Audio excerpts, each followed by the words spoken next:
അല്ലെങ്കിൽ ഇങ്ങനെയൊക്കെ ചെയ്യുന്ന പെണ്ണുങ്ങൾക്കേ ഒരനുഭവം വന്നാലേ പഠിക്കൂ. കല്യാണം കഴിഞ്ഞ് ആദ്യ രാത്രി തന്നെ ഓടിപ്പോയതിന്റെ ത്രില്ലിലായിരിക്കും അവള്.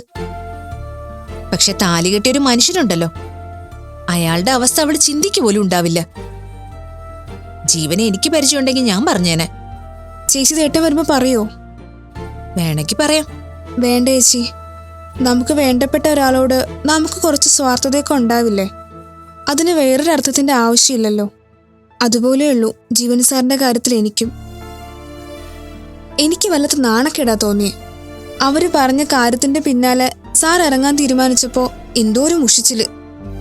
അത് വേണ്ട, അത് അയാളുടെ ഇഷ്ടം. ആ ഇഷ്ടത്തെ നമ്മൾ മാനിക്കണം. ഒരു കാര്യം ചെയ്, ജീവനോട് ഈ കാര്യം അധികം ഡിസ്കസ് ചെയ്യാനൊന്നും പോണ്ട.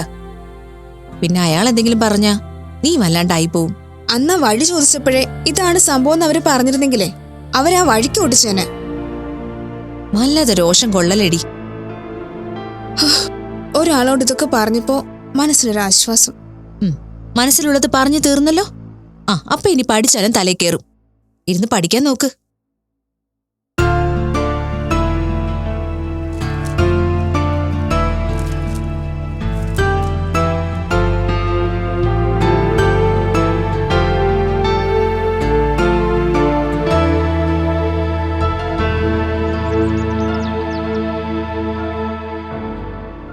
ചാരു, കമല എവിടെ? ചാരു, ഞങ്ങൾക്ക് വലിയൊരു തെറ്റുപറ്റി. അത് തിരുത്താനാണ് ഇപ്പൊ ഞങ്ങൾ വന്നിരിക്കുന്നത്. എന്ത് തിരുത്താൻ?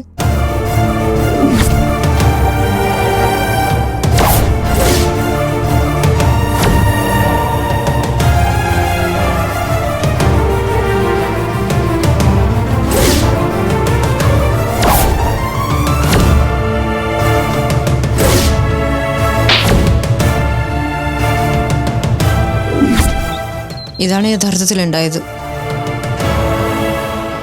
എന്റെ കുടുംബം ഇല്ലാതാക്കാൻ നടക്കുന്ന ഒരുത്തൻ, അവസാന ശ്വാസത്തിൽ പോലും എനിക്ക് സമാധാനം തരില്ല എന്ന് തീരുമാനിച്ച ഒരുത്തൻ. എല്ലാം അവൻ തീരുമാനിച്ചതാ. നാണയില്ലേ ഇത് പറയാൻ? രണ്ടുപേരോടും പലതവണ ഞാൻ ചോദിച്ചില്ലേ എന്താ നിങ്ങളുടെ മനസ്സിലെന്ന്?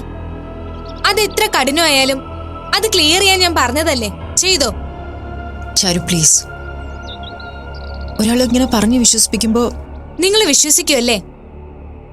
അപ്പോ നിങ്ങളുടെ പ്രായവും പക്വതയൊക്കെ എവിടെ പോയി? മോളെ, മൈഥിലിയെ കുറ്റം പറയണ്ട. ഇങ്ങനെ ഒരു അവസ്ഥയിൽ ആരായാലും ഇങ്ങനെയൊക്കെ ചിന്തിക്കും. കുഴപ്പമില്ല, മുത്തശ്ശനും മുത്തശ്ശിക്കും ഒരു തെറ്റുപറ്റിയതാണെന്ന് പറഞ്ഞാൽ എന്റെ മോളത് അംഗീകരിക്കും. ചാരു പറഞ്ഞില്ലേ അവൾക്ക് എല്ലാരും മിസ് ചെയ്യാൻ വിഷമമുണ്ടെന്ന്. അതിന്റെ അർത്ഥം നഷ്ടപ്പെടലിന്റെ വേദന തന്നെയല്ലേ. ഞാൻ വേണമെങ്കിൽ അവളുടെ കാല് പിടിച്ച് മാപ്പ് ചോദിച്ചോളാം. ചാരു അവളെ ഒന്ന് വിളിക്ക്. മാഡം, അവള് യാത്ര തീരുമാനിച്ച് പുറപ്പെടാൻ നിൽക്കുവാണ്. ഞാൻ കാണാൻ വന്നപ്പോ പറഞ്ഞതല്ലേ. അപ്പൊ പോലും ആർക്കും മനസ്സലിഞ്ഞില്ലല്ലോ. ഒരിക്കലും കുട്ടിച്ചനെയും കുട്ടി ഇവിടെ വരില്ലെന്നല്ലേ പറഞ്ഞത്? അവളെ ഒന്ന് വിളിക്കും മോളെ. അതിന് അവളിവിടെ വേണ്ടേ? അവള് പോയി. പോയോ? പോയി. ഇപ്പൊ അവളുടെ ഫ്ലൈറ്റ് പുറപ്പെട്ടിട്ടുണ്ടാവും. ഇവിടുന്ന് ഡൽഹിയിലേക്ക്, അവിടുന്ന് കാനഡയിലേക്ക്. അങ്ങനെയാ പ്ലാൻ. കുട്ടിച്ച, ഞാൻ അവളെ ഒന്ന് വിളിച്ചു നോക്കട്ടെ. ഒരുപക്ഷെ എയർപോർട്ടിൽ നിന്ന് പുറപ്പെട്ടിട്ടില്ലെങ്കിലോ?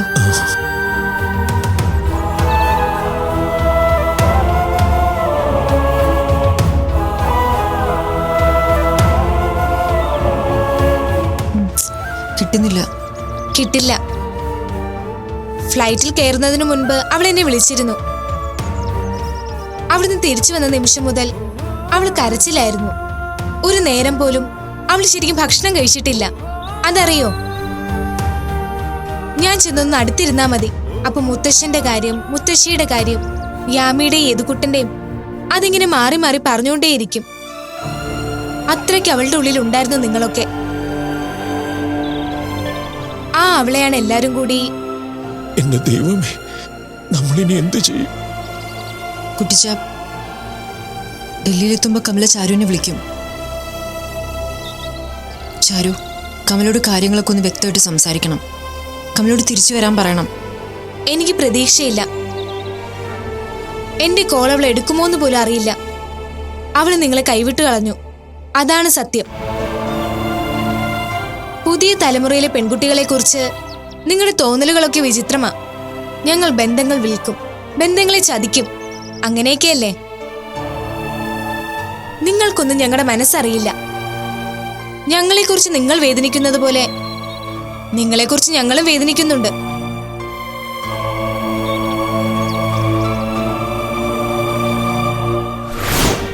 എന്റെ ഭാഗത്ത് നിന്ന് വന്ന വീഴ്ച കുട്ടിച്ച. അങ്ങനെ ഒരാൾ വന്ന് പറയുമ്പോൾ ഞാൻ എന്തിനാ അത് വിശ്വസിച്ചത്? ഞാൻ എന്തിനാ അത് കുട്ടിച്ചനോട് വന്ന് പറഞ്ഞത്?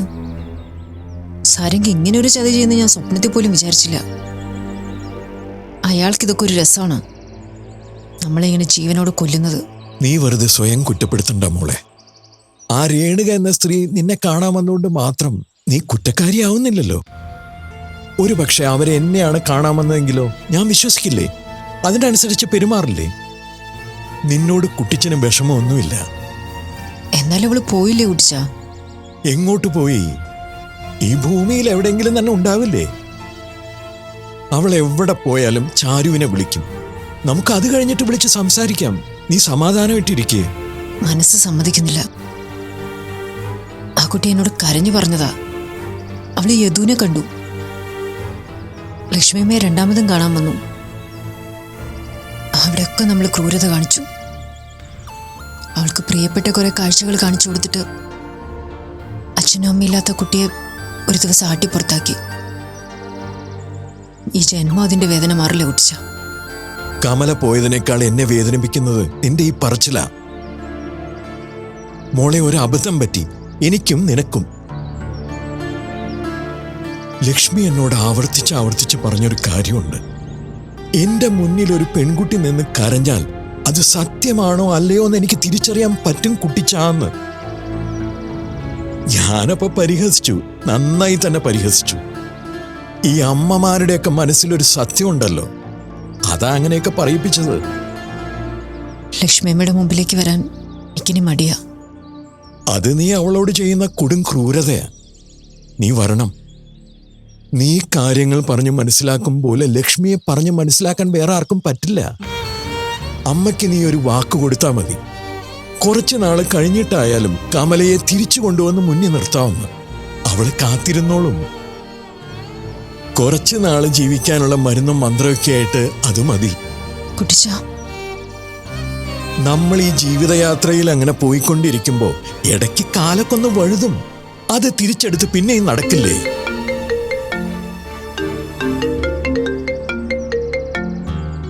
ഹലോ അരുൺ, എന്താ സീരിയസ് ആയിട്ട്? എന്നെ സമ്മതിച്ചതോ? വരുന്നോണ്ട് കുഴപ്പമൊന്നുമില്ല. ശരി, ഞാൻ വരാം. എന്താ മോളെ? ഹോസ്പിറ്റലിൽ നിന്ന് അരുണ വിളിച്ച് അത്യാവശ്യമായിട്ട് എന്നോട് ചെല്ലാൻ പറഞ്ഞു. നിന്നെ സംബന്ധിക്കുന്ന എന്തോ ഒന്ന് ചോദിക്കുന്ന കേട്ടു. ആ, അതേ കുട്ടിച്ച.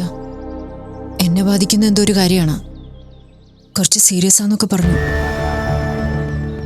കുട്ടിച്ചിനെ ഞാൻ വഴിയിലിറക്കാം. എന്നിട്ട് ഞാൻ സൗകര്യം പോലെ ലക്ഷ്മിയമ്മയുടെ അടുത്ത് വന്നോളാം. പ്രശ്നങ്ങൾ ഒന്ന് കഴിയുമ്പോ അടുത്തത്. ഒരു സ്വസ്ഥതയും നിനക്ക് കിട്ടില്ല അല്ലേ? കുട്ടിച്ചൻ വാ. എന്താണെന്നറിയാതെ ഒരു ടെൻഷൻ. വരൂ.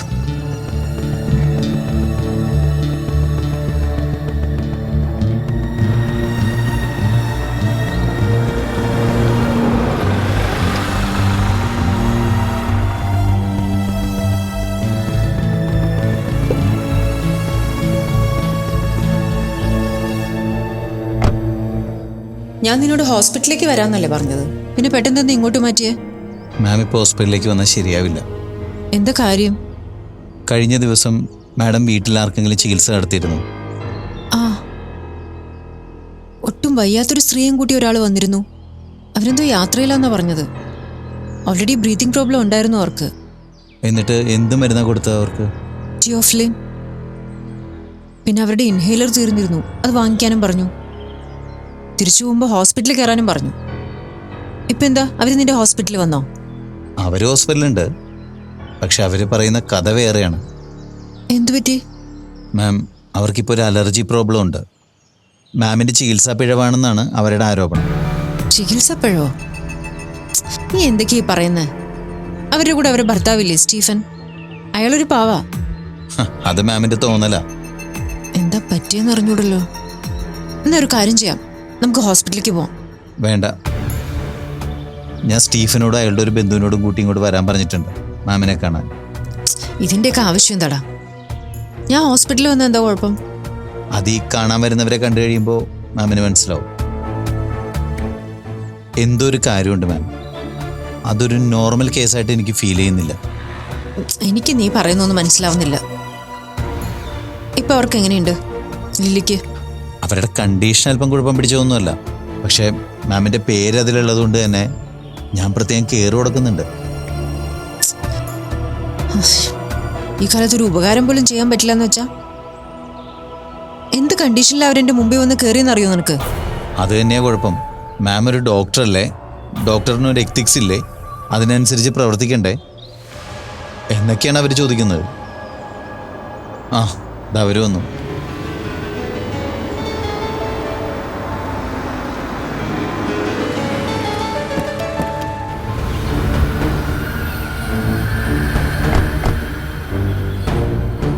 സ്റ്റീഫൻ, ലില്ലിക്ക് എന്താ സംഭവിച്ചേ?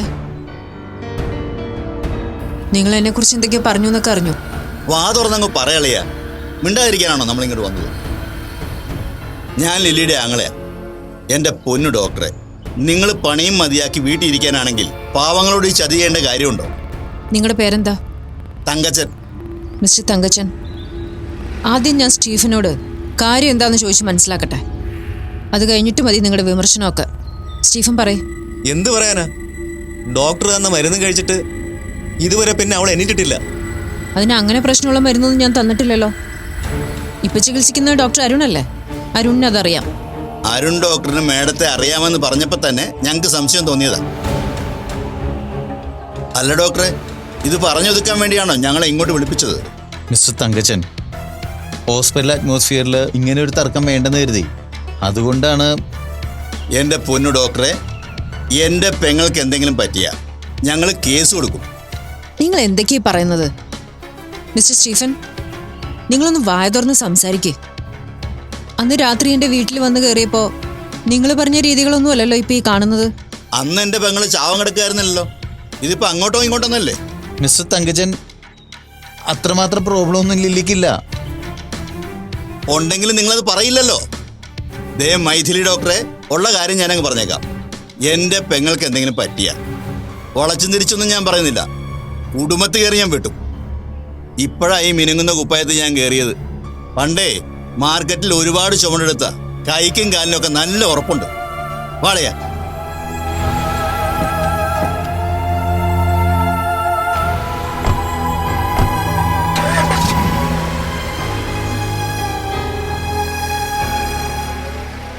ഇതുകൊണ്ടാണ് ഞാൻ ഹോസ്പിറ്റലിൽ വെച്ച് കാണണ്ടെന്ന് പറഞ്ഞത്. ഇതിലെന്തോ പന്തികേടുണ്ടല്ലോ. അവർ ഹോസ്പിറ്റലിൽ തന്നെ ഉണ്ടല്ലോ. ഞാനൊന്നുകൂടി സംസാരിച്ചിട്ട് മാഡത്തിനെ വിളിക്കാം. ആ സ്ത്രീയുടെ കാര്യത്തിൽ എനിക്ക് നല്ല ടെൻഷനുണ്ട്. അല്ല, ഭീഷണിയൊന്നും കണ്ടില്ല എന്ന് വെക്കാം. രോഗികളുടെ ബന്ധുക്കള് പലപ്പോഴും മാന്യതയില്ലാതെ പെരുമാറാറുണ്ടല്ലോ. ഞാൻ ഏതായാലും നോക്കട്ടെ, എന്താണ് അവരുടെ റിയൽ പ്ലാൻ എന്ന് അറിയാൻ ശ്രമിക്കട്ടെ.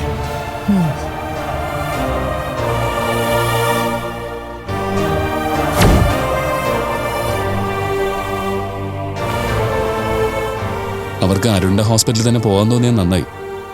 വേറെ വല്ല ഹോസ്പിറ്റലും ആയിരുന്നെങ്കിൽ കാര്യങ്ങൾ ഇതിനേക്കാളും കൂടുതൽ വഷളാവുമായിരുന്നല്ലോ. ആളുകളുടെ മനോഭാവമാണ് എന്നെ അത്ഭുതപ്പെടുത്തുന്നത്. ഒരു അസുഖം വന്നപ്പോൾ അവർ ഓടി വന്നു. ഹോസ്പിറ്റലിൽ വിളിച്ചു വരാമെന്ന് പറഞ്ഞപ്പോൾ അവർ സമ്മതിച്ചില്ല. താൽക്കാലിക ആശ്വാസത്തിന് എന്തെങ്കിലും ഒന്ന് കൊടുക്കാൻ പറഞ്ഞു. ഒരു ഡോക്ടറുടെ എത്തിക്സ് ആണ് ഞാനപ്പോൾ നോക്കിയത്. അതിനവർ തന്ന കൂലി കൊള്ളാം. മൈഥിലി, സാധാരണഗതിയിൽ ഇങ്ങനൊരു സംഭവം ഉണ്ടായാൽ ഇത്രയും രൂക്ഷമായ രീതിയിൽ ഒരു കൂട്ടരെ പ്രതികരിക്കില്ല. അവർ ചിലപ്പോൾ സങ്കടം പറയുമായിരിക്കും, കരയുമായിരിക്കും. പക്ഷെ എന്നാലും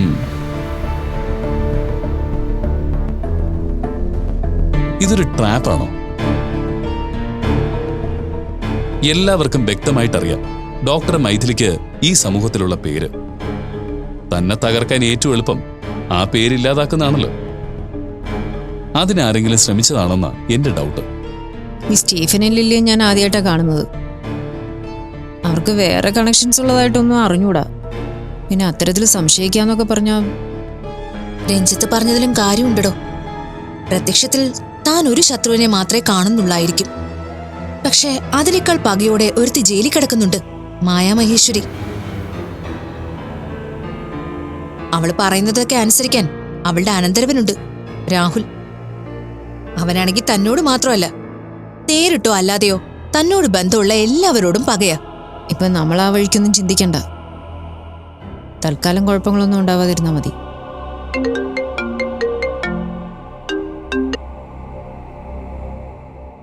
അരുൺ എപ്പോ? എന്താ കണ്ടീഷൻ?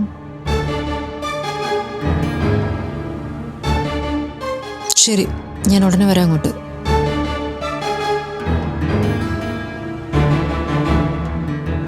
എന്താ മൈഥിലി? അവർക്ക് ലില്ലിക്ക് പെട്ടെന്ന് അസുഖം കൂടി. പെട്ടെന്ന് ICUലേക്ക് മാറ്റേണ്ടി വന്നു. ബ്രീതിങ് ഇഷ്യൂസ് ഉണ്ടെന്ന് അരുൺ പറഞ്ഞത്. അല്ല, അതവർക്ക് മുൻപേ ഉള്ളതല്ലേ? അതിപ്പോ ആര് കാര്യമാക്കാനാ? ഉത്തരവാദിയായിട്ട് ഒരാളെ കിട്ടുമ്പോ പഴയതും പുതിയതും എല്ലാം അയാളുടെ തലയിൽ ഇരുന്നോട്ടെ എന്നല്ലേ കരുതുള്ളൂ. ഞാൻ അങ്ങോട്ടൊന്ന് പോയാലോ? താനിപ്പോ പോണ്ട.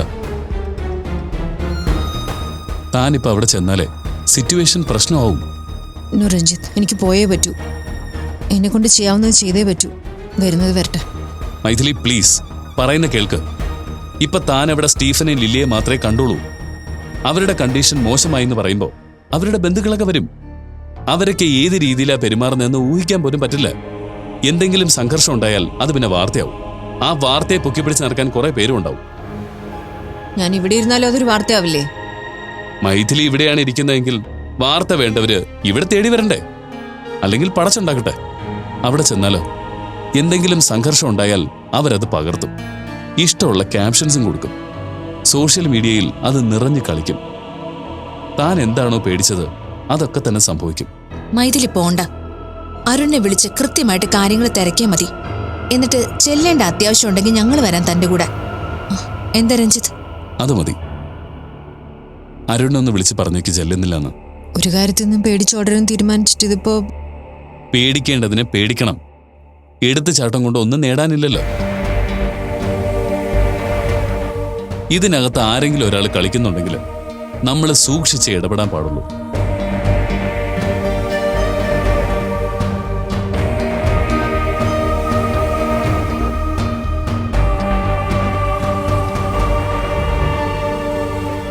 ഹലോ, എന്നെ മനസ്സിലായോ? കുട്ടി കഴിഞ്ഞ ദിവസം എന്നോട് ജീവൻ സാറിന്റെ വീട്ടിലേക്കുള്ള വഴി ചോദിച്ചേ. ഓ, ജീവന്റെ സ്റ്റുഡന്റ് അല്ലേ? അന്ന് ഞാൻ പേര് ചോദിച്ചപ്പോ നിങ്ങൾ പറയാതിരുന്നതിന്റെ കാര്യം എനിക്ക് മനസ്സിലായി. എന്താ? പേര് പറഞ്ഞാ നിങ്ങളെനിക്ക് മനസ്സിലാവുമല്ലോ. ജീവൻ സാറിനെ ചതിച്ച ആളല്ലേ? ജീവൻ കുട്ടിയുടെ ഡീറ്റെയിൽസ് ഒക്കെ പറഞ്ഞോ? എന്നോടെല്ലാം പറഞ്ഞിട്ടുണ്ട്. നിങ്ങളെന്തിനാ വീണ്ടും തിരിച്ചു വന്നേ? നിങ്ങൾ ജനിച്ച പഞ്ചായത്തിലെ നാണോ മാനോ ഒന്നുമില്ലേ? സഹായം വേണം പോലും. സഹായം ചോദിക്കാൻ വേറെ ആരെയും കിട്ടിയില്ലേ? ജീവൻ അങ്ങനൊരു പരാതി എന്നോട് പറഞ്ഞില്ലല്ലോ. സാറ് മാന്യനായതുകൊണ്ടാണല്ലോ കല്യാണം കഴിഞ്ഞ രാത്രി തന്നെ ഒരു കാര്യം പറഞ്ഞപ്പോ അവിടെ നിങ്ങളെ കൊണ്ടങ്ങ് ആക്കിയത്. എന്നിട്ടോ മനുഷ്യനെ വെറുതെ വിടില്ലെന്ന് പറഞ്ഞ? കുട്ടിക്ക് എന്റെ കണ്ടീഷൻ അറിഞ്ഞൂടാ. എന്ത് കണ്ടീഷൻ? നിങ്ങളെപ്പോലുള്ളവർക്ക് അത് തന്നെയല്ലേ വേണ്ടത്. കണക്കായിപ്പോയി. ഒരാളെ സങ്കടപ്പെടുത്തുമ്പോഴേ ഇടയ്ക്കൊന്ന് ആലോചിക്കണം. ചിലപ്പോ അതുപോലൊരു പണി തിരിച്ചു കിട്ടുമെന്ന്. സാറിന് ഇനിയും ബുദ്ധിമുട്ടിപ്പിക്കാൻ പറ്റില്ല. നിങ്ങളുടെ സാറിന്റെ അടുത്തേക്ക് പോണ്ട. അതെന്നോട് ജീവൻ പറയട്ടെ. എനിക്കിത് കേൾക്കുമ്പോഴാ. അല്ല, നിങ്ങൾ ചാടിപ്പോയ ആള് നിങ്ങളെ കളഞ്ഞിട്ട് പോയോ? സാറിന്റെ ഭാഗത്തുനിന്ന് എന്തെങ്കിലും കുറ്റമുണ്ടോ? അതോ അയാള് പോയ നിലയ്ക്ക് വീണ്ടും സാറിനെ... കുട്ടി, നമ്മൾ തമ്മിൽ പ്രത്യേകിച്ച് പരിചയമൊന്നുമില്ല. ആവശ്യമില്ലാത്ത കാര്യങ്ങൾ സംസാരിച്ച് വെറുതെ വഴക്കിടണ്ട. ആഹാ, നിങ്ങൾ വഴക്കിടോ? എന്നാ വഴക്കിട്, അതൊന്ന് കാണണമല്ലോ. കുട്ടിയുടെ പ്രശ്നം എന്താ? ജീവൻ കുട്ടിയുടെ അധ്യാപകനാ. ചിലപ്പോ കുടുംബപരമായോ അല്ലാതെയോ അടുപ്പമുണ്ടായിരിക്കാം എന്ന് കരുതി ജീവനോട് വേറെ ആരും സംസാരിക്കണ്ടെന്നൊക്കെ നിർബന്ധം പിടിക്കാൻ പാടുണ്ടോ? എനിക്കാരും സാറിനോട് സംസാരിക്കുന്നതിൽ കുഴപ്പമൊന്നുമില്ല. പക്ഷെ നിങ്ങൾ സംസാരിക്കാൻ വരുമ്പോഴാ പ്രശ്നം. പറഞ്ഞിട്ട് കാര്യമില്ല. കുറച്ചൊക്കെ വകതിരിവുണ്ടെങ്കിലേ ഇതൊന്നും കാണിക്കില്ലല്ലോ. നോക്ക്, ജീവൻ എല്ലാ കാര്യവും കുട്ടിയോട് പറയുന്നുണ്ടെങ്കിലും എന്റെ ഇപ്പോഴത്തെ അവസ്ഥ എന്താണെന്ന് ഒന്ന് ചോദിച്ചു നോക്കി അറിയാം. ജസ്റ്റ് ഒരു ഹെൽപ്പ്, അതും പരിചയമുള്ള ഒരാളായതുകൊണ്ട് മാത്രം. അതില്ലെങ്കിൽ ഒരുപക്ഷെ ഞാൻ അവസാനിച്ചേക്കും. പിന്നെ കുട്ടിയുടെ ഒരു തെറ്റിദ്ധാരണ ഉണ്ടല്ലോ, ഞാൻ ഒരാളെ നഷ്ടപ്പെട്ടപ്പോ പഴയ സ്ഥലത്തേക്ക് തിരിച്ചു വന്നതാണോന്ന്. ഒരിക്കലും എന്റെ ഭാഗത്ത് നിന്ന് അതുണ്ടാവില്ല. ആ മനുഷ്യനെ ഞാൻ നാണം കെടുത്തിയതിന്റെ അളവ് അറിയാഞ്ഞിട്ടൊന്നുമല്ല. ചിലപ്പോ ചില സാഹചര്യങ്ങളിൽ നമ്മൾ അങ്ങനെ ആയിപ്പോവും. എന്തായാലും ഒരു കാര്യത്തിൽ എനിക്ക് സന്തോഷായി. ജീവന് വേണ്ടി സംസാരിക്കാൻ ആരെങ്കിലുമൊക്കെ ഉണ്ടല്ലോ. അയാൾ ഒറ്റയ്ക്കായി പോകുന്നുള്ളൊരു പേടിയുണ്ടായിരുന്നു. എനിക്കത് മാറി. ഇനി എനിക്ക് പോകാമോ? ഇപ്പൊ പോക്കോ, പക്ഷെ ഇനി വരാതെ നോക്കണം. സാറൊരു പാവമാ, വെറും പാവം. സങ്കടപ്പെടുത്തുന്നതിന് ഒരതിരക്ക് വേണം, അതുകൊണ്ട് പറഞ്ഞതാ. ശരിയെന്നാ.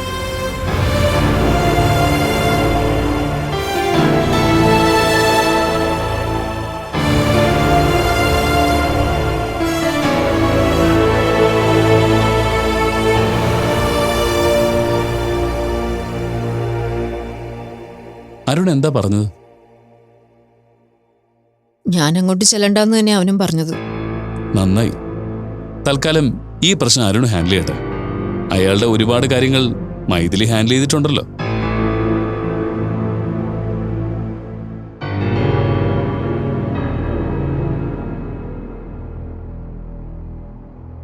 എല്ലാവരും ഉണ്ടായിരുന്നോ?